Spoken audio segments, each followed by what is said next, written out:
So if you are new here, I'm Denise Brady, a licensed marriage and family therapist. And a lot of rhetoric, a lot of discourse has come out of this, Kirk Franklin podcast where men are being vulnerable. All the kings coming together, discussing mental health, vulnerability, and Christianity. Okay. Are we in a place nowadays where it has to be said and read one way? Are there opportunities for people to come in who are on the cusp of maybe finding themselves, finding out about religion, find themselves being reborn? Or sometimes do people come in wanting to have answers and not being open to what people who have been in the church really have to say? Okay. So I want to talk about a couple things from this, podcast. It's really good to see a space where men be honest with themselves, what they have gone through, and it sheds light that other people can be vulnerable too, that men can be vulnerable, you can overcome, and that we need more spaces with integrity. Because so many of these conversations happen on podcasts, things like that, but do they come with integrity?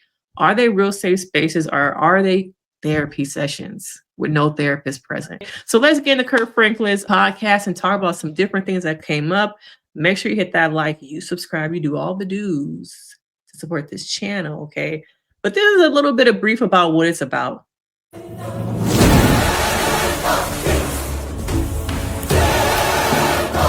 And I remember being about 18 years old realizing something's wrong. My highs are too high and my lows are too low. And I felt anxiety and I felt depression. We often are not the receptors of happiness and joy. We're often looking to provide it for someone else. So for me at 43, I've learned that my happiness is just me being able to just be where I'm just settled into me. So it's the highest high. On stage. Like that day is the best day ever. And before we can even celebrate it, you're gone. Jeez. And then all this stuff starts happening good. And it's like, bro, this is what we worked for. Our narrative, Johnathan, we're born into a narrative that puts us downhill. Yeah. And then you end up having to pretend that you're somebody that you're not to get through certain doors that I got through, right? Our job as a black man is to Choppa. go through the obstacles, to be able to uplift the other people that have not. Service to others is what pays our rent in heaven. Heaven can be accomplished right here. The line Ray that J? was like real long, I'd rather take that than to be who I'm not. I got you. And it's like I could be squeaky clean and be got you. successful, and I'm real miserable.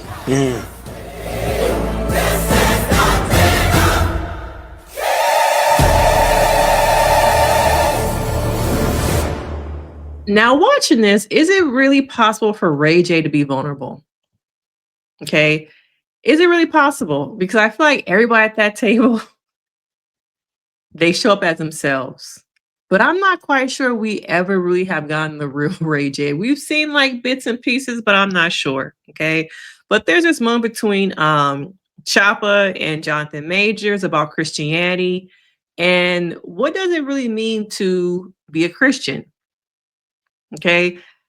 Some people feel like Christianity is one way, it should only be one way. And I wonder if that one way has kept so many people out of the church.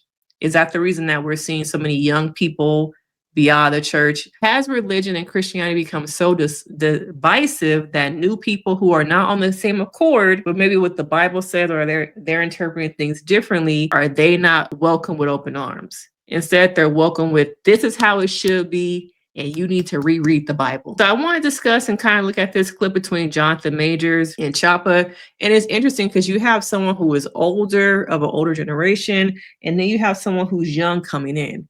And I think they both represent different sides of the church. Old school church. Some might say Choppa's representing new school church. I'm not quite sure. Okay. But let's get into this clip. I'm not disagreeing with you, King. I'm sharing with you what you're walking into. And What's happening at the table is that for a lot of us, let's call it what it is, religious trauma. I understand. What we're dealing with a lot at this table is because we have had people make us feel bad. You know why though?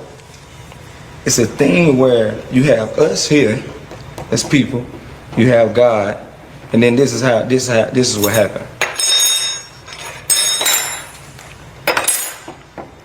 We got to go through all these different things to get primarily the source. primarily the source. You know what I have a problem with? One of the things I have a problem with, and it may be controversial. A lot of people may say this and may say that. I don't like, let me say it in a manner, but going to church isn't the solution, man. No, I'm not disagreeing with you, King. I'm sharing with you what. Where it's extremely intelligent. Let me think on it. In Christianity, it's a thing where people praise the Son more than they praise the Father. And that's what I don't like. Okay. Because if we are man made in a likeness, Jesus is our brother.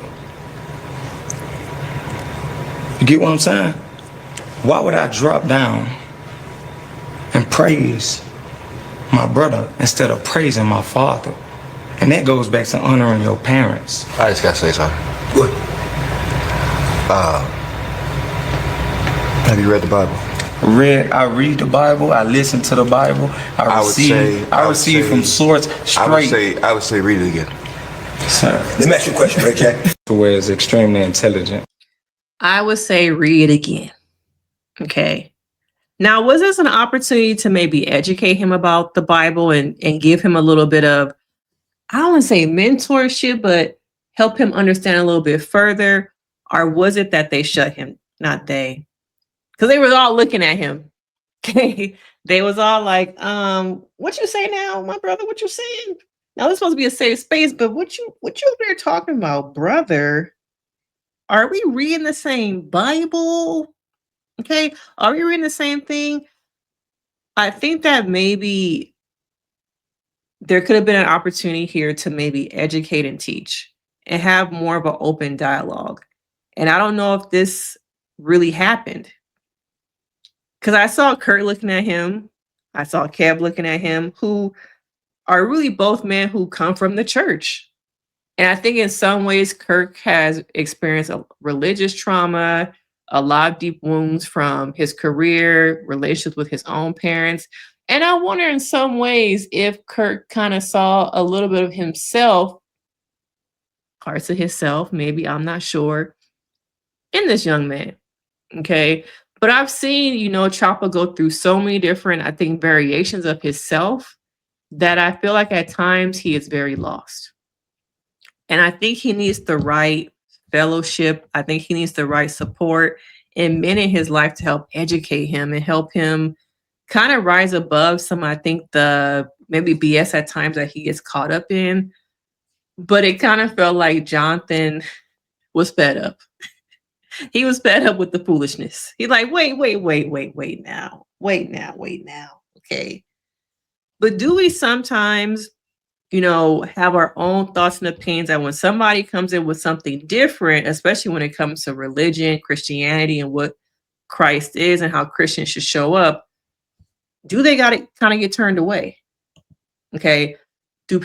Are people not open to, I think, educating, listening to someone else's opinion, listening to someone else's belief system, that this can only be the way I grew up on it, the way I read it.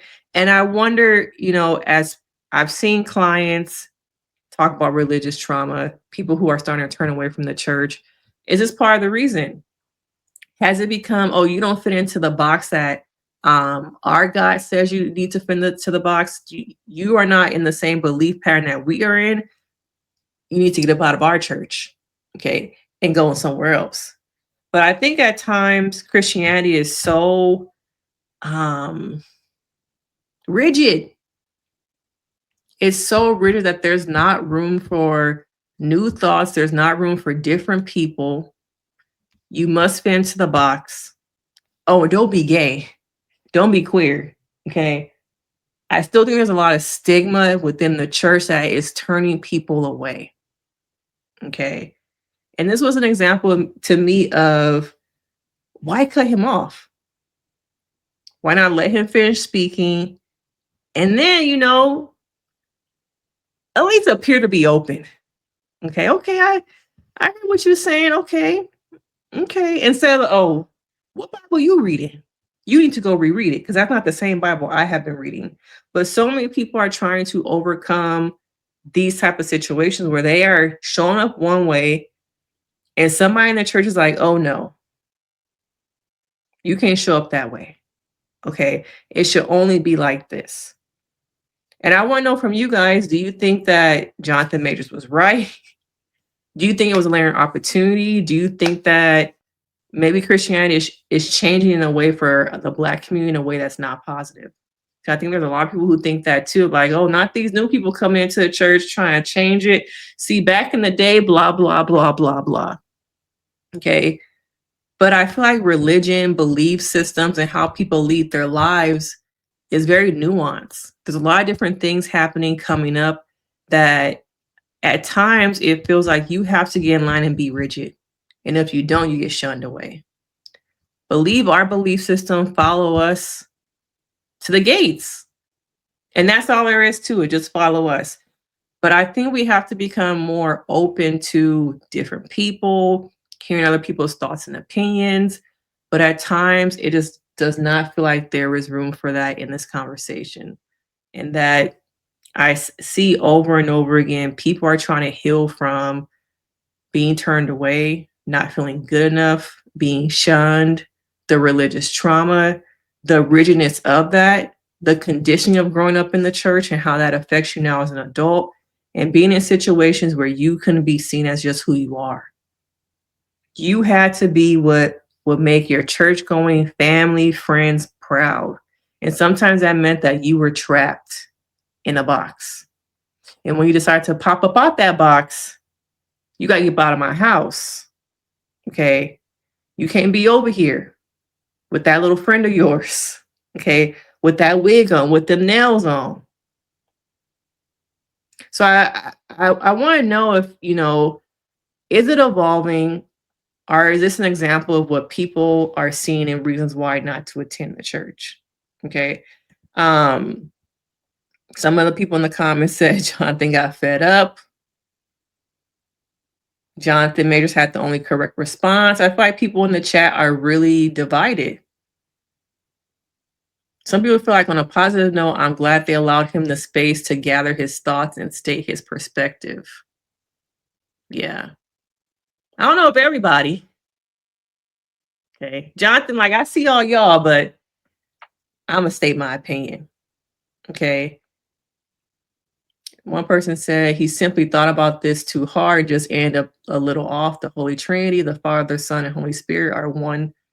Different versions for different assignments at different times. The only way God is through Jesus, the human walking earth version of God. Sacrifice on the Christ, the Holy Spirit, spiritual visions. Oh, this is a long comment. Okay. Nonetheless, I think innerly thoughts are evident that he is after God's heart, and that's all that matters. That is true. His line of reasoning and thought might not be the same as everybody there, but at the end of the day, he is following his heart, which is to God. He is trying to, articulate, but maybe he just doesn't know how to articulate the same way as some of these other people at this table. Okay. But yeah, I think it's good to have this conversation and have it publicly, because I think there are people who are like Kirk Franklin. There are people who are like Johnathan Majors. There are people who are like Choppa, trying to figure it out. At the end of the day, I feel like we are all trying to figure it out. Okay. But it doesn't have to be figured out all the same way. People have different paths. Somebody said Kurt wanted to cuss him out real bad. Not you playing on my podcast. I didn't invite you here for this. I didn't invite you here for this. Okay. Now, the other thing I thought was interesting from this podcast is about men's relationship with women and how women sometimes only look at men as being a provider. But I would like for you to close out that question. So the first part of that question to the women, I want to say this. We don't need you to be our healers. And I think a lot of women think that they have to heal the man. Can you aid him in his healing and support it? That's good. Absolutely. That's But you good. don't have to be the healer. That's good. Because if you become the healer once he's well, he's gone. That's good, King. So I would definitely encourage the sisters. It's unfortunate, but It's unfortunate. That's that, yeah. But definitely encourage them to understand how can I support him and to understand where he's at. And Kev talked about it. My biggest fear has always been being emotional blackmail. Yeah. You know, because when you open yourself up, and this is what women don't understand, is that respectfully, most women, their greatest possession, they would say their bodies. For us, our greatest possession is our vulnerability. Because once a man gives up his vulnerability, he's giving you everything. Yes. Because it's not his money. Yes. It's that when I start to share secrets. Yes. I was molested here. Yes. I was abused here. Yeah. I heard this at 10 and it still affected me at 40. These become the things that we're now afraid, as you said. Will this become ammunition that when I'm not the best to you or I'm not at my best, does this now become the same bullets that you're shooting me with? And so for the women, when we are sharing, and even if we share in doses, because we don't have the practice, we don't have the language like women, they were developed emotionally because they got an opportunity to express their emotions. That's good. All we know is anger. Which is a very low-hanging fruit. So when a lot of men have come into therapy, I have to take them through the emotional chart just so they can identify with other emotions. So women, you have a head start on us and you are very mature in that arena. So knowing that, understanding that creating space for us is everything. And once you create that space, you may have to sit with us in that space. But that was deep. That was very deep. I agree that we as women, for the most part, we are nurtured to be vulnerable. But at the same time, as a Black woman, are we really? Okay. I think we are allowed to be emotional at times, but I think even in our raising by mothers who also have trauma, we are still raised to be strong and conditioned to not cry, to not be vulnerable. And if you are vulnerable, it's a weakness and that the world will eat you up if they can tell that you're vulnerable. So many women that I work with still, I am working with them to see that being vulnerable is okay, that you can put your armor down. But I often hear, if I put my armor down, people are going to take advantage of me. That makes me weak. So I think just as men are taught to be strong all the time, I don't know if as a woman, I was taught to be vulnerable. So I feel like in my adult life, I have learned through years of therapy and reflecting on myself that I still struggle to be vulnerable.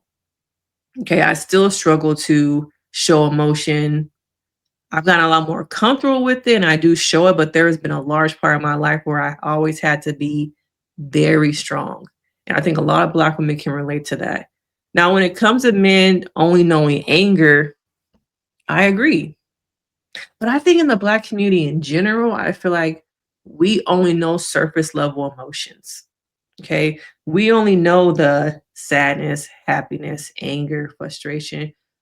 We are never allowed to really know anything else. It's not mirrored to us in most of our homes to be something else. And I agree with what he said was that, a man's ultimate superpower is vulnerability. I agree, but at the same time, I feel like it can be kryptonite. Because like he said, the right woman will understand, the wrong woman will weaponize and be your kryptonite. Okay. And I think it's so hard for men to be vulnerable and talk about, like he said, being molested, things like that with a woman, because there's already judgment from the world outside that door, but there's going to be judgment at times from inside of our house. And how do you know that when you share those things, they won't become bullets? She won't load up the chopper and shoot them at you. I think it takes a long time for a man to learn the unconditioning that you can be vulnerable and that it won't be used against you. I don't know how long though, because I feel like it's a lifelong thing that working with men compared to women is going to be a struggle. Where do you trust? How do you not only trust, but I think get comfortable with a woman to share those feelings, thoughts, the vulnerability that you're depressed, that you're sad, that you're fearful of losing your job. When most of the time men are looked at as only providers. What can he give me? Even in the music we hear nowadays, he better be throwing the bag at you, girl. Okay, he want to be up in it. He better be giving you something for it. Okay, it's very much a give, give, give. But I wonder what is being poured into the man at times. Okay, because everything says if he ain't giving you something for something, don't give him none of the kitty cat. And that same verbiage is what we're teaching young girls to grow up in. Oh, he got to give you something. Okay, what he offering, what he bringing to the table. Okay, but then again, I know there's the rhetoric of what is a woman bringing to a table? If she got everything going on, she don't need me, she's too independent. I know there's all that conversation also, but I want people to know that you can be vulnerable. Okay, that women, sometimes we do look at men as just providers, and that it's okay to see them as something beyond. Okay, it's okay to see them as something beyond. Now, the last little thing I want to talk about, quick chat. Okay, we're just doing a quick little chat here. Was this situation with Mama D and her son. Now they're on this Spades show with Mr. Baby Daddy, Nick Cannon. How many shows he got? Okay.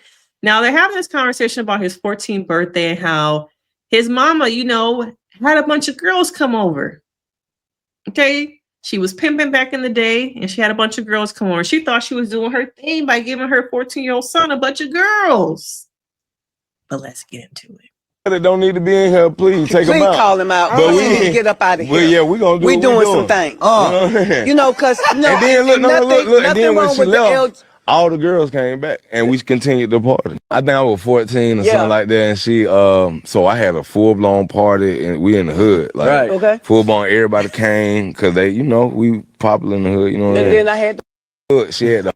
Hold on. Mom. Okay, go ahead. You tell me.